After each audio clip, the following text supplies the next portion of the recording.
story in a general way of what it used to be like, what happened, and what it's like now. I am a native of Denver, Colorado. I have a supportive family. I was brought up with love, tenderness, and care, kind, consideration. I knew that I had, looking back, I knew that I had selfishness in me when I was 3. My mother had another baby, and I didn't want him to be around. He stole my spotlight. I bid him, I pinched him, so I had writings in the end. I had a kid. I don't know where I got it from. TV, kids I hung around with.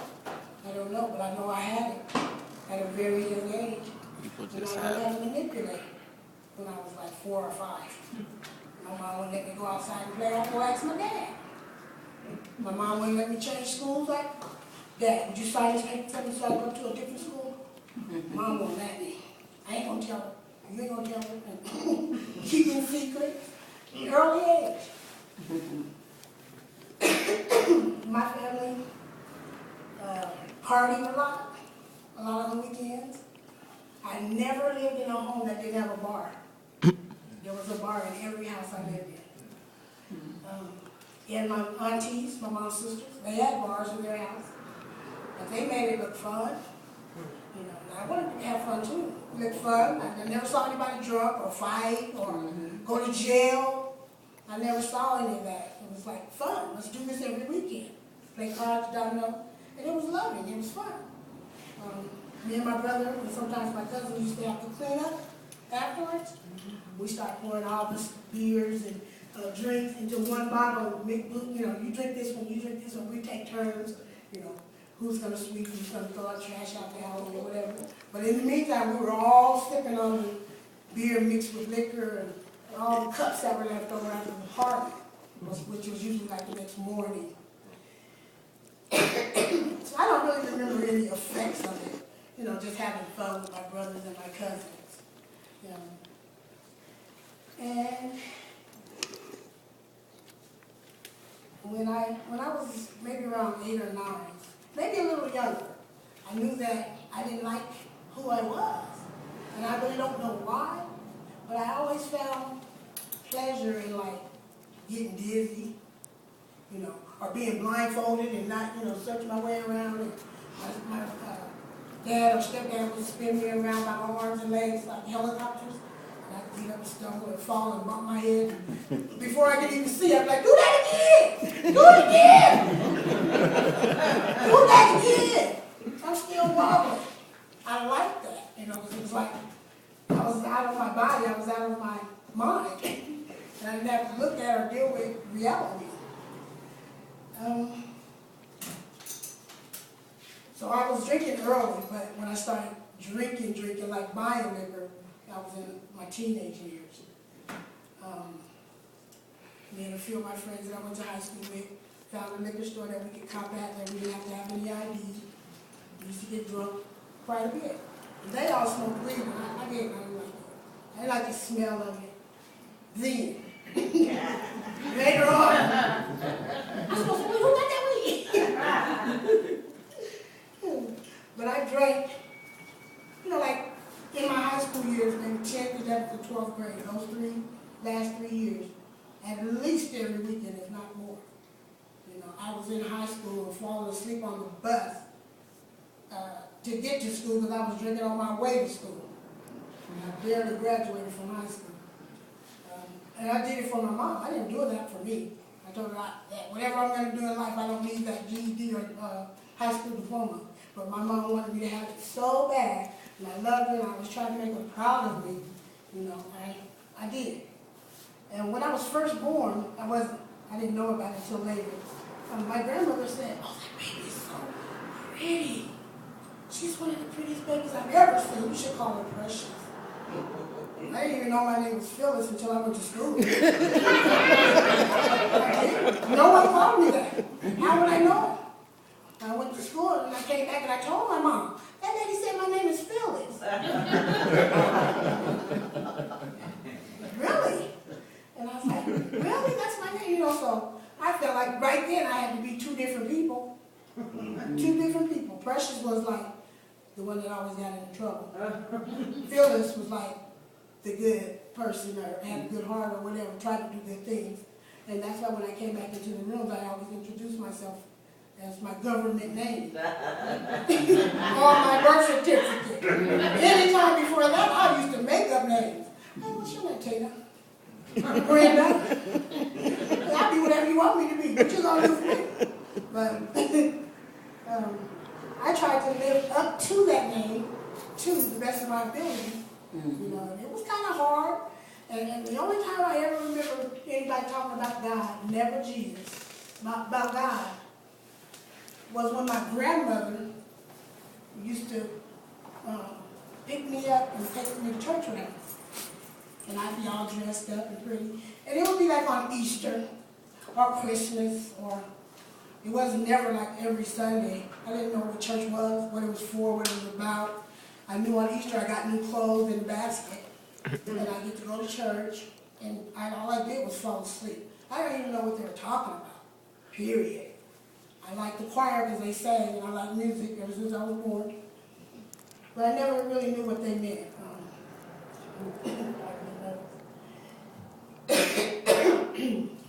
Anyway, when I was in high school, several times I came home and I had red eyes, and my mom would ask me, why do I have so red? I lied. Janice poked me in my eye, my friend I was going to school with. Janice poked me in my eye, and then one time she smelled it, you know. She said, "You been smoking that shit?" And I'm like, "You like that shit, don't you?" And then I was like, "Well, don't you?" Never should have did. Never should have said that. You know, I don't know. I didn't know where else I learned it from, the people I was around. You know, and then, you know, part of that is why I blamed everybody but myself. But nobody forced me to do anything. I would make the choices. I made decisions, a lot of bad decisions. I was disobedient all through school. I didn't ditch too much, a little bit. But I didn't really follow what the rules my mom had set down for me. I would always try to manipulate it and get around it. Like, do it when she ain't around. Have a lock on my door, sneak out the window. I used to think that she always loved her boyfriends or husbands or whatever more than me. And I always thought that I knew she loved me a lot, but I always thought that she loved my brother more because she was lenient on him. You know, and as time went on, she told me, you know, you're a girl. If you go out and get pregnant, you're going to be the one to have the baby and be over here. Okay? And he's a boy, and he could do the same thing. That's what I said. To me, it was like, why do I have to go not be able to spend the night at my friend's house? And my brother can. So I snuck out. When I got pregnant, and I had an abortion, and I felt suicidal, and I was drinking. I don't know how I regrouped from that, but I did. I knew I wasn't going to make it if I didn't go back home. After I ran away, I knew I wasn't going to make it. In the big book talks about how the root of our disease is selfishness, self-centeredness, and self-seeking. And I think I was born with that. I didn't know how to care for others. I didn't know how to do that. But until I came into this program, I would have never even known I had a disease. I thought I was weak-minded. I've heard people say that. Oh, you should just stop. You know, well, just say no. Okay, no, to you. Sneak. I started working as a babysitter when I was like 15 or 14 for like Manpower. They have summer programs. And I loved it.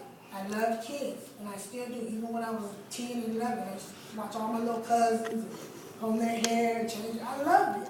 I loved kids.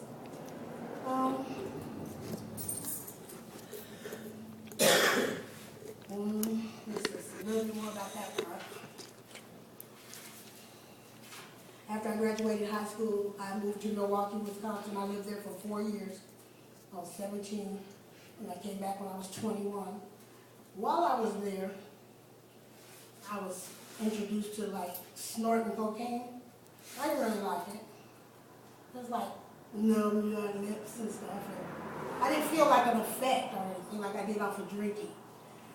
I came back to Denver in '82 when they had the blizzard, and I tried crack with my cousins. And I didn't like it then either. It just made me stay up all night. I was on the phone talking to an old friend, and he was asking me, why'd you do that? And I said, well, they invited me over and said they were partying, and I was always into partying. So I went over there. There was a bunch of people there, and they was just having a party, and everybody was smoking crack, but I never heard of it before. So I smoked some, but I didn't like it. It didn't do that. I stayed up all night, that was it. So I don't know what made me want to try it again, but I did. I did, and I did it again and again and again. And eventually I lost my jobs, my apartments, my house, my relationships. I went to prison 6 times. Every 2 years I would catch a felony. So I had set pattern. I didn't know how I was going to get out of that. You know, I didn't see any way out of that. Probation and parole, halfway house, you know. I was thinking to myself, I have got to figure this out. I want to get high. I don't want to stop. But I don't want you guys over here bothering me about it. But that wasn't happening. No matter what I did, I'd always end up in handcuffs. No matter what I did, you know. I moved locations, I did all the stuff that they talk about. And I listened to a lot of speakers, CDs and tapes and online, and I hear that same thing, you know, that's the similarity that I have with other addicts, you know. I went to a treatment center, several. The first one, I think my son was like 2 or 3 or something. And I was all gung-ho and happy, and I'm like, oh, I'm going to be clean, I'm sober, and, you know, I can't even remember what the program was about, but it didn't work, and it never would have, because I really wasn't ready to quit. I wasn't done. And I didn't figure that out until I really was done. And I was done because I was tired of being treated the way I was being treated by people in the game. I wasn't like on the weekend go over to a friend's or something to smoke. I was standing on Colfax waving cars down after Holly and nobody else was there, just me, talking all loud and crazy. And, you know, my zip code is 33rd and Hudson. I wanted to live here. I'm part of the asphalt. I'm not going nowhere. Just really out of my mind. Walking around carrying screwdrivers and knives and hammers, cut up a couple of guys behind crack. You're not going to take it from me because I ain't no punk. You're going to have to kill me. Got 2 guys, the gang members, 4 guns on me. And I said, wait, let me smoke this first. Wait.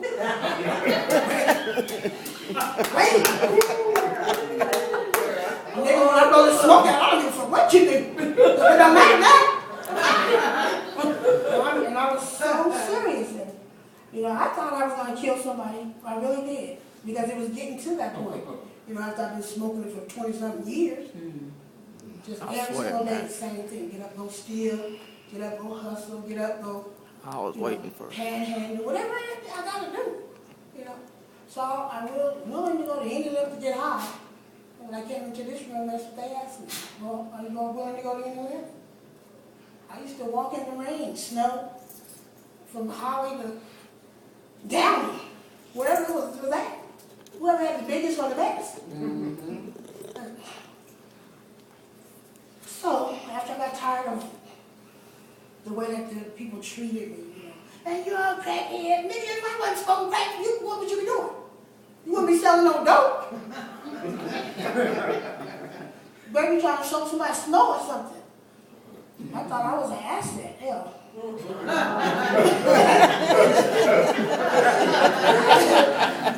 Over the years, I built up a tolerance, you know, that's how I lost my job and all that. I was smoking at work, calling drug dealers, come to the drive-thru, getting basketfuls. I was a checker at Safeway, basketfuls of ribs and food and whatnot, and just give me some crack, take all this stuff from out here. know, and it just got worse and worse. And then when I thought I was ready to quit, you know, I was wanting to do what I had to do, I still couldn't quit. I couldn't find no way out of it. Nothing. I moved, I locked myself in the house, I go to all these different treatment centers, Pure One twice, Centerport once, and that was like years. And all this time, my mother was taking care of my 2 kids. And I am so grateful for that. Thank you. Because I would hear the girls tell stories, you know, they didn't know where their kids were. Some of them lost them to his sister. Some of them, they did know their daddy had them, but he out there, he might be selling them to the men. They didn't know it was his word. So I didn't have that part of incarceration. So basically, as an adult, I didn't know how to live.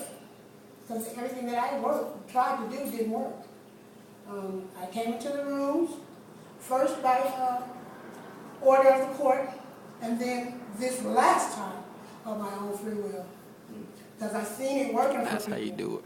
I said, this program is really working. I need to maybe try it. You know, and I got a sponsor. I was in a program that said you have to have a sponsor in order to graduate this program. And it was a 90-day residential. I had to stay there program.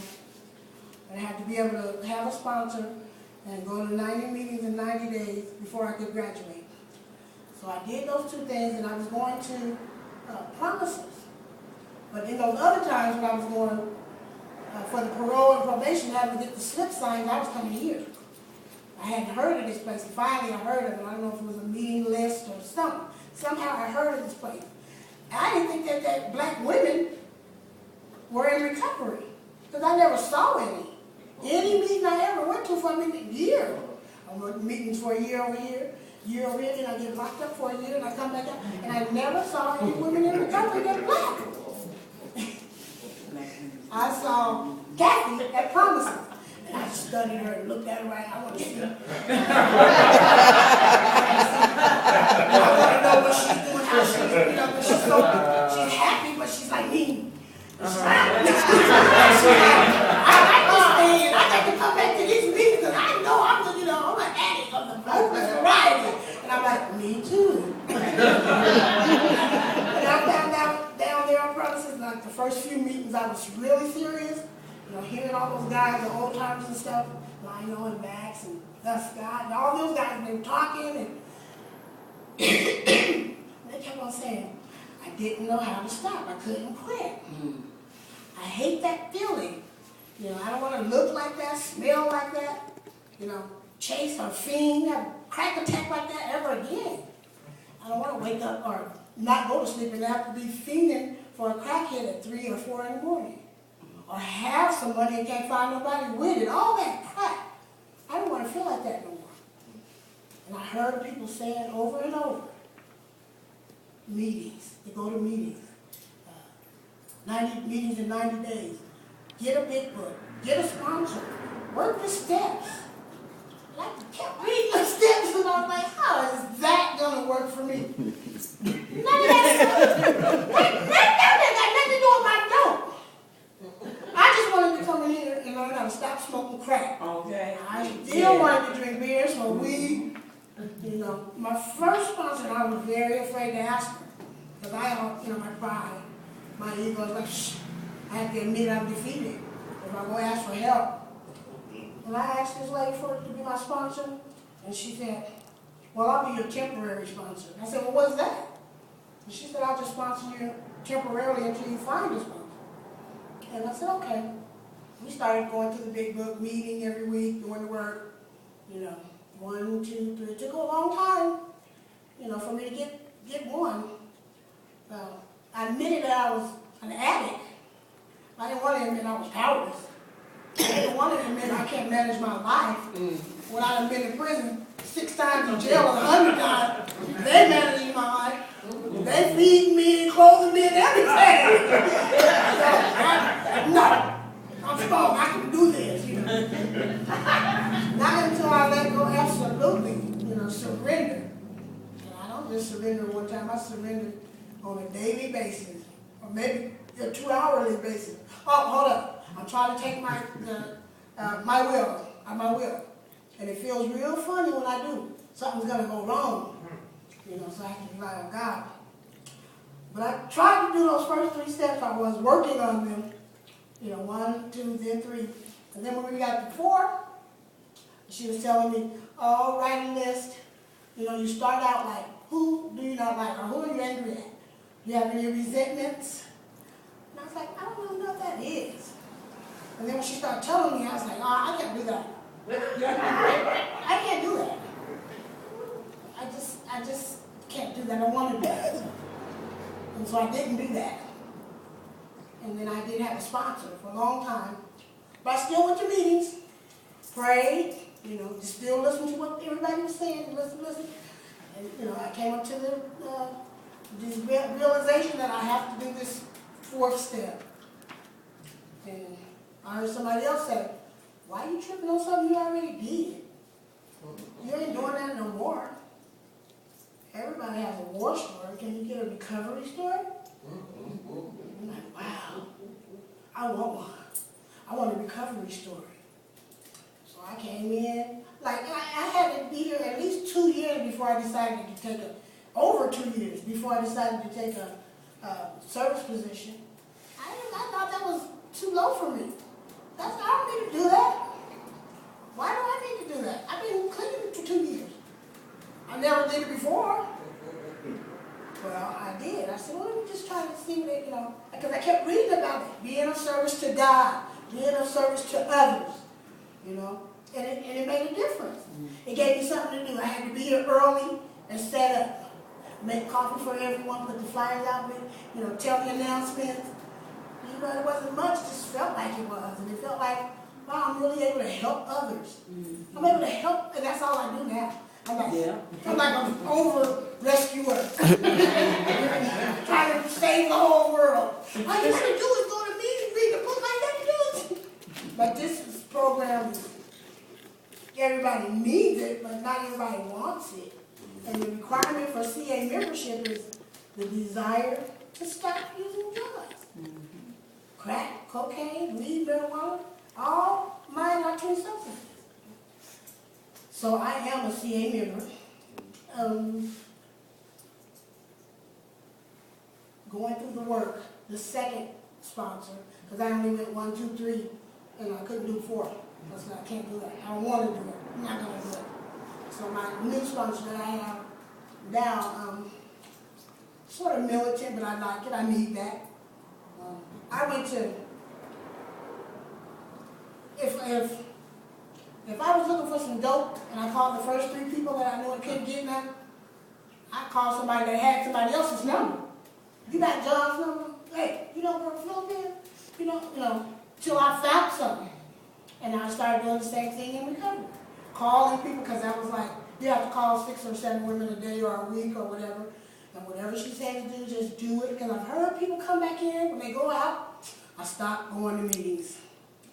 I stopped calling my sponsor. Now here I sit with 1 day clean. I don't want to be that. I don't want to be that. I can feel that. Ugh.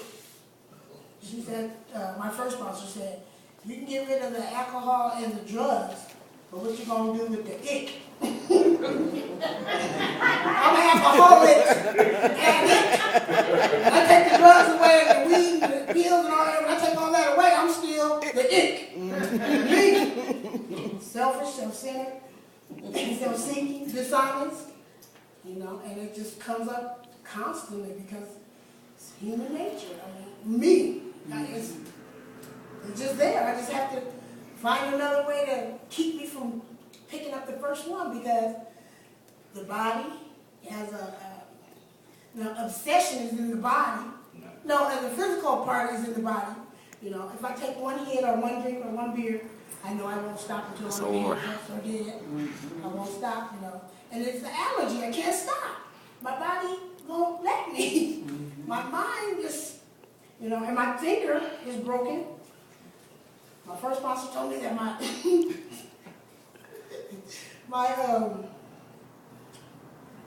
my man picker is broken.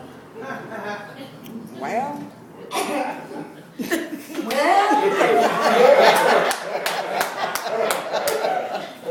I